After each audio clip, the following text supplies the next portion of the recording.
I'm a former visa officer, and if you've been refused 214B and you're applying for your visa again, this is what you need to do in order to get approved.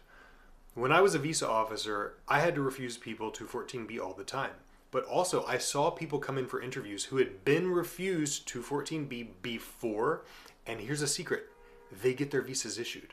It's not impossible. This is something that happens in consulates and embassies all around the world every day. People who have been refused previously come in for a new interview and they get their visa issued. But they come in and it's not by chance. The majority will be refused. That's the sad reality. The majority of people who have been refused before will be refused again, and that's for a couple reasons. The first reason is because that's the default. That's the default that they're told by their managers to apply.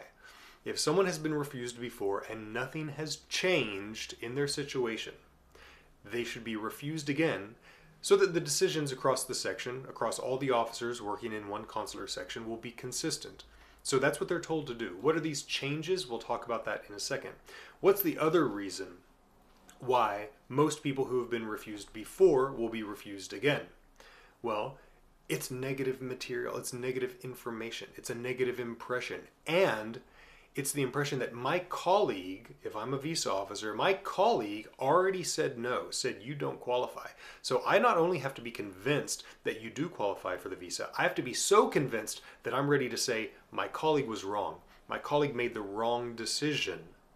Or I have more information that my colleague didn't have. And so I feel comfortable, I feel confident issuing the visa, even though my colleague made a different decision. My colleague who is at the exact same level as me in the career, in the organization, who I have no authority over, but today I get to make the decision and I decide to make a different decision than my colleague made.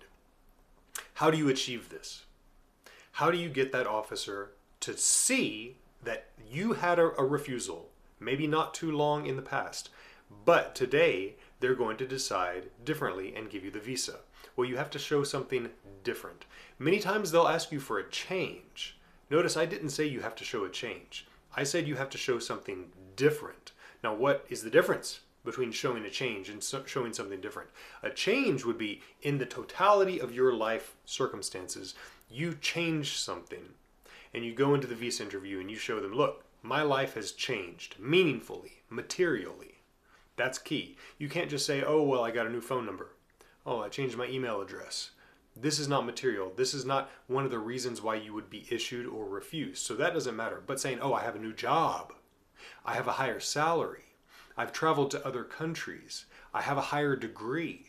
I've gotten married. I've had kids. These are changes that do affect their thinking. So if you have one of these changes between one interview and the next, yes, absolutely.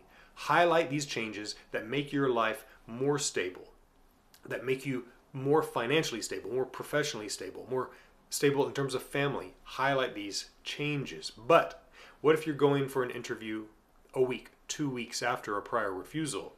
You still need to show something. You're not going to have a change. Maybe you're going for the exact same purpose, the exact same business trip, the exact same tourism trip, the exact same course of study at the same university, but you need to show a difference. That's the key. Giving the visa officer information that the other visa officer may not have considered. Positive information, right? A highlight that maybe you didn't talk about the last time. Oh, I didn't talk about my father's profession. I didn't talk about my wife's family's wealth. Whatever it is, you need to go in and know, okay, I have to do something different. If you do the same thing over and over, sure, you'll find somebody online who's going to say, I went in after a prior refusal, I did the exact same thing and they issued my visa. You'll find someone who says this. This is gambling. That's pure luck.